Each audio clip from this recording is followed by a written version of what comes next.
विश्वसनीय खबरों की पहचान छपराटुडे.com।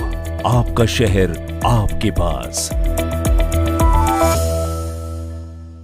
राष्ट्रीय स्वयंसेवक संघ के सर संचालक डॉक्टर मोहन भागवत जी का कार्यक्रम है दिगवारा के मलखाचक में। उनका यहाँ पर वो पहुँचेंगे और यहाँ पे स्वतंत्रता सेनानियों के परिवार को सम्मानित करेंगे और पुस्तक का विमोचन करेंगे। उनके आगमन को लेकर यहाँ जो आयोजन समिति है उसके द्वारा लगातार तैयारियां की जा रही हैं। मोहन जी का जो दौरा है वो लगभग कुछ घंटों का होगा सारण में, लेकिन आयोजन समिति के द्वारा काफ़ी बृहद तरीके से तैयारी की जा रही है। हमारे साथ आयोजन सचिव हैं, महासचिव हैं आयोजन के। सर, क्या तैयारियाँ यहाँ अभी हो रही हैं और क्या कार्यक्रम है? कार्यक्रम है एक यहाँ के इतिहास से जो जुड़े लोग थे उन पर एक किताब छपी है। रविंद्र कुमार जी बड़े लेखक हैं, पत्रकार हैं, लेखक भी हैं। स्वाधीनता आंदोलन की बिखरी कड़ियाँ, उसका विमोचन होना है। और उस विमोचन के बाद जो स्वतंत्रता सेनानी के परिवार हैं हमारे बिहार के, उनको सम्मानित किया जाना है। यहाँ हम लोगों ने चर्चा में महसूस किया था कि 42 के अंग्रेज़ों भारत छोड़ो आंदोलन में जो लोग शिरकत किए थे और जब सरकार की स्कीम आई थी तो वो लोग जीवित थे, उन लोगों को तो स्वतंत्रता सेनानी सम्मान मिल पाया। लेकिन जो लोग असहयोग आंदोलन में 1920 में या सविनय अवज्ञा आंदोलन में 1930 में या जो क्रांतिकारी मूवमेंट में भाग लिए थे, उन क्रांतिकारियों को आज भी चोर और डकैत के लोग से जानते हैं। तो हम लोगों के मन में आया कि वैसे लोगों को सम्मान मिलना चाहिए। पूरे हिंदुस्तान में मिल रहा है तो बिहार और में क्यों नहीं मिले। तो उसी कड़ी में हम लोग योजना बनाए। एक दिन की घटना बता रहे हैं। दिगवाड़ा के एक बैजनाथ सिंह है, एक पुस्तक है टेररिज्म इन इंडिया, उसमें उनकी चर्चा काफ़ी थी। अब दिगवाड़ा में लिखा था तो मैं शुरू किया पता करना कि बैजनाथ सिंह हैं कहाँ के। तब एक जगह हम बैठे थे, वो स्वतंत्रता सेनानी परिवार के ही थे। उन्होंने कहा ओ चोरवा। तो उनको हमने बहुत समझाया कि आप जिसको चोरवा कह रहे हैं जरा अमुक पुस्तक जाके पढ़ के देख लीजिए। वो शोध ग्रंथ है, 1980 में प्रकाशित हुआ और दिल्ली से प्रकाशित हुआ है। और उनके बारे में जो लिखा हुआ है आपका दिमाग साफ हो जाएगा। जिसने देश के लिए अपना सर्वस्व कुर्बानी कर दिया, निछोड़ कर दिया, अपनी धन संपत्ति को बर्बाद कर दिया और समाज उसको चोरवा की दृष्टि से और डकैत की दृष्टि से देखे, ये हम लोगों के लिए दुर्भाग्यपूर्ण स्थिति है। तो हम लोगों ने खास करके वैसे लोगों को जिनको आज तक न सरकार के स्तर पर न सामाजिक स्तर पर सम्मान मिल पाया था, उन परिवारों को जोड़ने का काम किया। और चूँकि कार्यक्रम यहाँ इसलिए हो रही है, यह जो केंद्र है, यह केंद्र ऐसा है कि स्वतंत्रता आंदोलन का हिंसात्मक और रचनात्मक तीनों गतिविधियाँ थी और यहाँ तीनों एक ही साथ संचालित हो रहा था। अगर गांधीवादी आंदोलन की बात करेंगे तो यहाँ गांधी जी 3 बार आए, पंडित जवाहरलाल नेहरू 2 बार आए, राजेंद्र प्रसाद तो यहाँ बराबर आके रहते ही थे, उनके ज़िले का वही मामला था। राहुल संकृत्यान जी का नाम आप सुने होंगे, वो लगातार है। उनका कई लेख यहाँ के गांव के कई लोगों के बारे में है, रामायण सिंह और कई लोगों के बारे में। मीराबेन का आपने नाम सुना होगा, जो गांधी जी के साथ रहते थे, वो यहाँ रहे। गांधी जी के प्राइवेट सेक्रेटरी कृष्णा दास रहे। यहाँ रह के उन्होंने 2 पुस्तक लिखी, 7 मंथ विथ महात्मा गांधी। एक का प्रकाशन यहाँ से है और एक का प्रकाशन साउथ से है। फिर महात्मा गांधी जी के जो आध्यात्मिक गुरु थे सतीश चंद्र मुखर्जी, वो भी यहाँ रहते थे। ये वो राष्ट्रीय स्तर के नेता थे जो यहाँ आवासित करते थे और यहाँ से संचालन करते थे। और उसी के आड़ में क्रांतिकारी गतिविधि भी संचालित हो रही थी। आपको आश्चर्य होगा कि सरदार भगत सिंह और ये चंद्रशेखर और ये जी, वो लोग कई बार यहाँ आए और उनको जो बंदूक चलाने की ट्रेनिंग मिली है, आप किताबें पढ़े होंगे कि दियारा में बंदूक के कछार ये बलवाही मिट्टी पर नदी के कछार पर उनको ट्रेनिंग दी गई। तो जोगेंद्र शुक्ल जी थे वैशाली के, उन्होंने उनको ट्रेनिंग दिया था। पहले उनको पिस्तौल भी यहीं से उपलब्ध कराई गई थी, अब फिर यहाँ से ट्रेनिंग लेके वो यहाँ गए थे।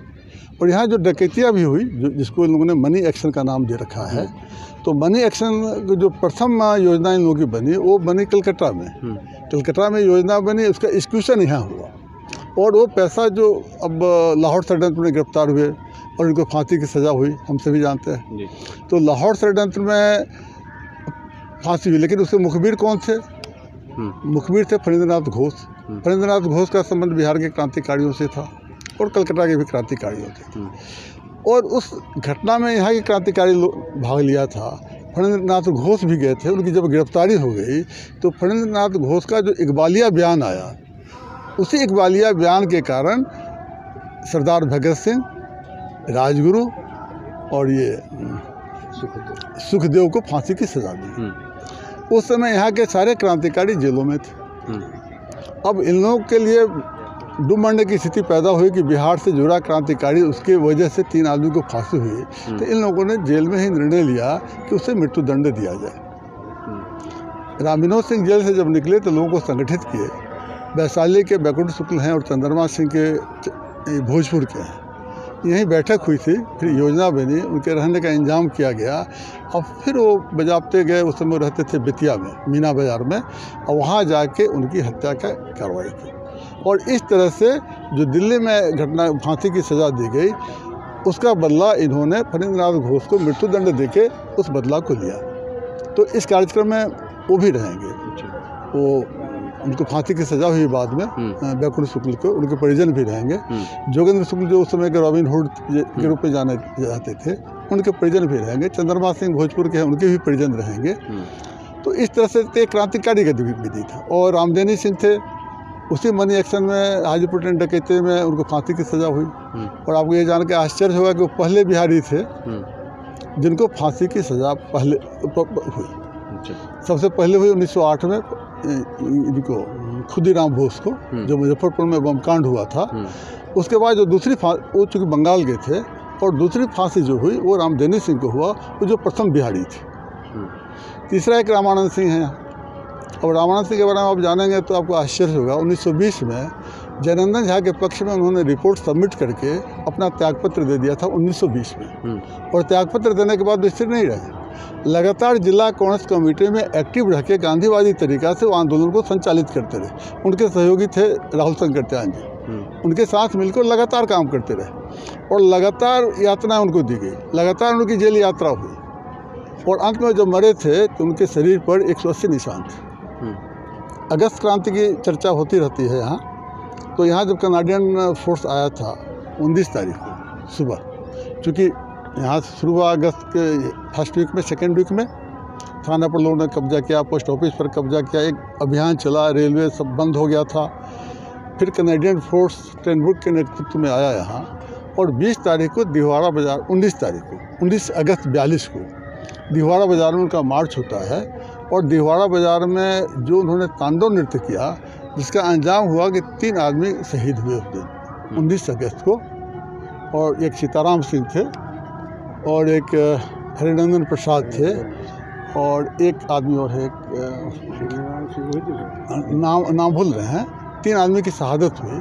और जब वो आगे बढ़े तो एक हीरालाल प्रसाद जी का गोला था, उसमें ये था खाद्य भंडार था। अब खाद्य भंडार में लोगों ने आग लगाया तो हुआ कि खाद्य भंडार तो जला ही, उनका गोला भी सब जल के मिट्टी हो गया। नवल प्रसाद जी का एक गोला था, उसमें भी आग लगा दी गई, वो भी अग्नि को भेंट चढ़ गया। 19 तारीख की स्थिति ये हो गई कि उनको सूचना मिली कि मलखाचक जाना संभव नहीं है, मलखाचक में बड़े पैमाने पर लोगों ने तैयारी कर रखा है। तो 19 को लोग वहीं से लौट गए। फिर एडिशनल फोर्स मंगवाया, 20 को फिर मलखाचक को इन किए। और यहाँ जब आए तो राम विनोद सिंह के घर को डायनामाइट ला के जला दिया गया। लाइब्रेरी थी उनके, उसको जला दिया गया। वो जलाने के बाद रामानंद सिंह के घर को लोगों ने घेरा और रामानंद सिंह के घर को भी जला दिया।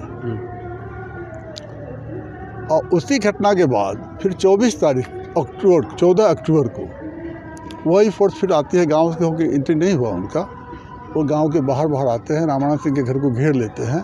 और उस घर से 2 आदमी की गिरफ्तारी होती है। रामानंद सिंह की गिरफ्तारी होती है और हरिचरण भगत की गिरफ्तारी होती है। गांव के लोगों को पता भी नहीं चलता है। उस समय राजेंद्र कॉलेज के विद्यार्थी थे श्रीनारायण सिंह जी। उनको जब जानकारी हुई तो गांव के नौजवानों को इकट्ठा किए और इसी के सामने रेलवे लाइन के बीच में वो पूरे दल बल को उन्होंने घेर लिया और पुलिस को चुनौती दिया। उस चुनौती और संघर्ष में ये हुआ कि उन्होंने कहा कि अगर दम है तो तुम गोली चलाओ, लेकिन हम तो इनको छुड़ा के ले जाएंगे। और वही गोली चलती है, सेना पर गोली खाते हैं, उनकी शहादत हो जाती है। तीसरे अगर हम लोग चर्चा करेंगे रचनात्मक गतिविधि की, क्योंकि उस समय ऐसा था कि खद्दर को लोग राष्ट्रधर्म मानते थे। खद्दर का उत्पादन। तो उसी कड़ी में गांधी जी आए थे, एक बार 24 में आए थे, फिर 25 में जब आए थे तो उनका एक लेख है, 25 सितंबर को आए थे, वो लेख 30 सितंबर या अक्टूबर में छपा हुआ यंग इंडिया में। उन्होंने लिखा कि जब मैं गया था मलखाचक तो एक साथ 400 महिलाएं वो चरखे पे सूत काट रही थी। 30 करघे से हाथ कते सूत से खद्दर का उत्पादन हो रहा था। और फिर उसके खद्दर के क्वालिटी के बारे में लिखे हैं कि इसकी क्वालिटी बहुत उच्च कोटि की थी। और फिर कहा कि यहाँ के लोग सिर्फ इसी का काम नहीं कर रहे हैं, बल्कि इसके अतिरिक्त बिहार में मधुबनी, कपसिया, सकरी, मधेपुर आदि केंद्रों का संचालित भी यही केंद्र कर रहा है।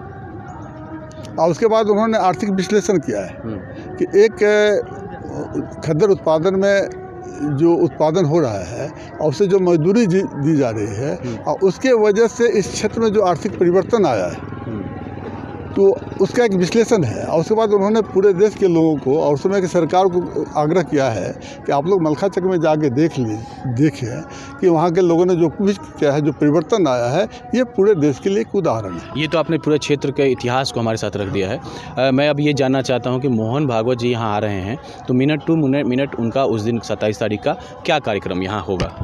मोहन भागवत जी जैसे गाँव में आएंगे, अभी हमने चर्चा की श्री नारायण सिंह के बारे में जिनको शहादत हुई थी। सबसे पहले श्री नारायण सिंह के दरवाजे पर जाएंगे, वहाँ शहीद के मूर्ति का अनावरण करेंगे, फिर वहीं शहीद के परिवार के साथ बैठ के अल्पाहार करेंगे, वहीं घर पर अल्पाहार करेंगे। वो 8 बजे वहाँ पहुँचेंगे, हमको लगता है कि आधा घंटा लगेगा या 40 मिनट। वहाँ से कार्यस्थल पर आ जाएंगे और यहाँ जब आ जाएंगे तो पहले किताब का विमोचन होना है। वो आज़ादी स्वाधीनता की बिखरी कड़ियाँ जो है उस किताब का विमोचन होना है। और किताब के विमोचन के बाद जितने स्वतंत्रता सेनानी के परिजन आएंगे उनको सम्मानित किया जाना है। तो इसमें जो स्वतंत्रता सेनानी के जो परिजन आने वाले हैं वो सारण जिले से ही हैं या बाहर से भी आ रहे हैं? नहीं, बाहर से भी आ रहे हैं। संख्या सारण जिला की अधिक है, उसके बाद जो संख्या वो वैशाली जिला की है, फिर वो भोजपुर जिला की है, फिर वो पटना का है, फिर समस्तीपुर का है, औरंगाबाद का है, लखीसराय का है। इन जिलों का कंफर्म हो गया है, ये सब लोग आ रहे हैं। बहुत बहुत धन्यवाद। और ये थे हमारे साथ आयोजन सचिव जिन्होंने बताया कि इस क्षेत्र का इतिहास क्या है और किस तरह से यहाँ गतिविधियाँ होती आई हैं, स्वतंत्रता आंदोलन में इस क्षेत्र की भूमिका रही। और जब यहाँ पर राष्ट्रीय स्वयंसेवक संघ के सरसंघचालक मोहन भागवत जी आ रहे हैं तो उसको लेकर क्या तैयारियाँ यहाँ की गई हैं, उनके मिनट टू मिनट कार्यक्रम को भी आयोजन महासचिव ने हमें बताया। सुरभित, छपराटुडे.com के लिए।